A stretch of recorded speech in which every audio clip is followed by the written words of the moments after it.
Boker Tov, Shavua Tov, nous sommes le 18 février 2018, le 3 Adar 5778.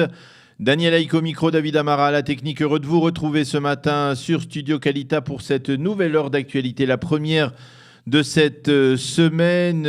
Nous allons commencer cette heure d'actualité comme d'habitude par les grands titres de cette actualité. Une actualité, on va le voir, assez mouvementée sur le plan sécuritaire en particulier.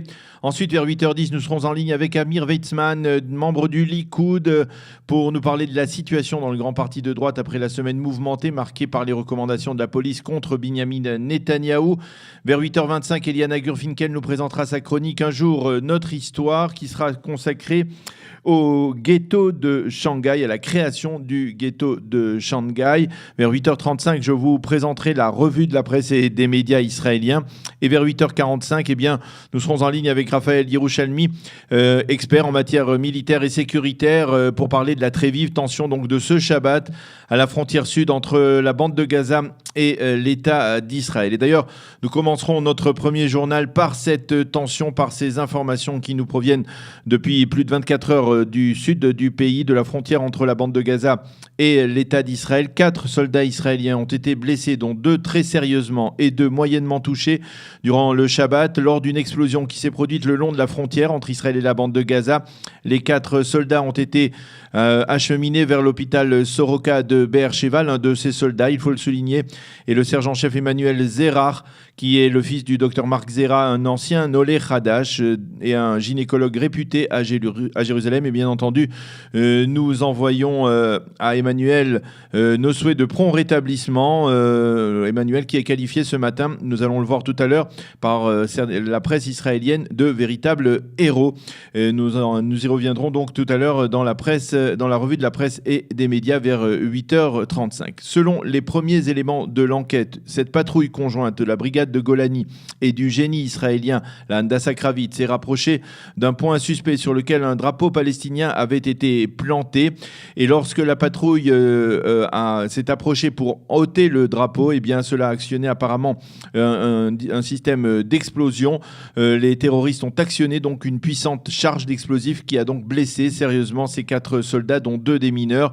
Le porte-parole de Tsahal a qualifié cette explosion d'acte le plus grave depuis la fin de l'opération Bordure Protectrice pendant l'été 2014. Tsahal a très rapidement réagi en bombardant une première fois plusieurs positions du Hamas dans la bande de Gaza, dont un tunnel offensif. En début de soirée, une patrouille israélienne a repéré des terroristes qui tentaient de pénétrer en territoire israélien, toujours sur la frontière entre la bande de Gaza et le territoire israélien.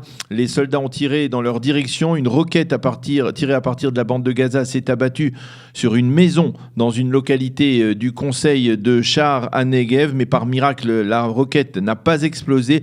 Les habitants de cette maison, qui a été quelque peu endommagée, s'étaient réfugiés dans un abri. Et dans la nuit, il y a quelques heures, l'armée de l'air israélienne a pilonné 18 positions du mouvement terroriste du Hamas, du djihad islamique et d'autres mouvements terroristes. On a parlé dans Tsahal de plusieurs cibles qui ont été donc très sérieusement touchées par l'armée de l'air israélienne. Des alertes se sont déclenchées vers 2h du matin dans diverses localités israéliennes du pourtour de la bande de Gaza, comme Sderot et même à Ashkelon. Mais l'armée israélienne a très vite souligné durant la nuit qu'il s'agissait de fausses alertes et qu'aucun missile palestinien n'avait été tiré durant la nuit en direction du territoire israélien. Voilà donc pour cette actualité très brûlante dans le sud du pays, le long de la frontière entre Israël et la bande de Gaza. Nous y reviendrons à la fin de cette heure d'actualité avec Raphaël Yerushalmi, qui est expert donc en matière militaire et sécuritaire. Il nous expliquera les tenants et les aboutissants de ce regain de tension assez sérieux, donc constaté depuis 24 heures dans cette région.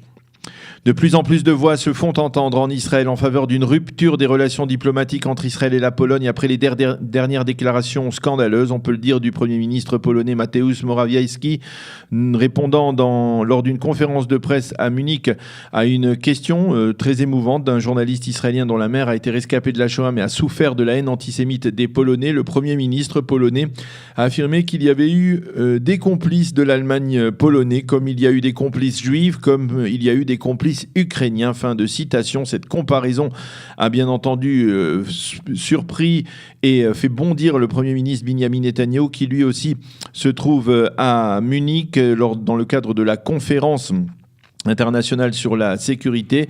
Le Premier ministre Netanyahou a qualifié cette comparaison de révoltante. Elle prouve la méconnaissance totale de l'histoire du Premier ministre polonais, a dit M. Netanyahou. Et à défaut d'une rupture des relations diplomatiques entre les deux pays, de nombreux élus suggèrent au Premier ministre de rappeler l'ambassadrice d'Israël à Varsovie, Anna Azeri, pour consultation et pour tenter de faire pression également sur les États-Unis afin qu'ils mettent en garde la Pologne quant aux conséquences de la poursuite de leur attitude de la Pologne envers le peuple juif et l'État d'Israël. La police procède depuis ce matin à des arrestations dans le cadre de ce qu'il est convenu d'appeler l'affaire 4000. Il s'agit d'une affaire de soupçon de corruption qui pèserait sur l'entourage du Premier ministre de Benyamin Netanyahou et sur Eli Eliovitch, l'ancien patron de la compagnie de téléphonie Bezek. Eliovitch, qui était aussi le patron du site d'information israélien Walla, aurait réclamé à ses journalistes une couverture favorable du Premier ministre, une couverture médiatique donc favorable du Premier ministre en échange d'avantages en faveur de sa compagnie Bezek. Parmi les arrestations enregistrées ce matin, des responsables de la compagnie Bezek, mais apparemment également certains proches du Premier ministre. C'est une information qu'il faudra développer et dont nous reparlerons probablement dès demain. La météo pour terminer, le temps sera partiellement nuageux avec des pluies durant toute la matinée, un temps qui s'éclaircira un peu plus dans l'après-midi. Il faut le souligner, un Shabbat extrêmement pluvieux sur l'ensemble du territoire israélien. Il fera aujourd'hui 12 degrés à Jérusalem, 18 à Tel Aviv et 23 degrés à Eilat. Nous allons marquer une première pause et on se retrouve dans quelques instants avec notre premier invité, Amir Weizmann du Likoud, pour parler bien entendu de la tension au sein de ce parti après les recommandations de la police d'inculper Benyamin Netanyahou de corruption, de fraude et d'abus de confiance.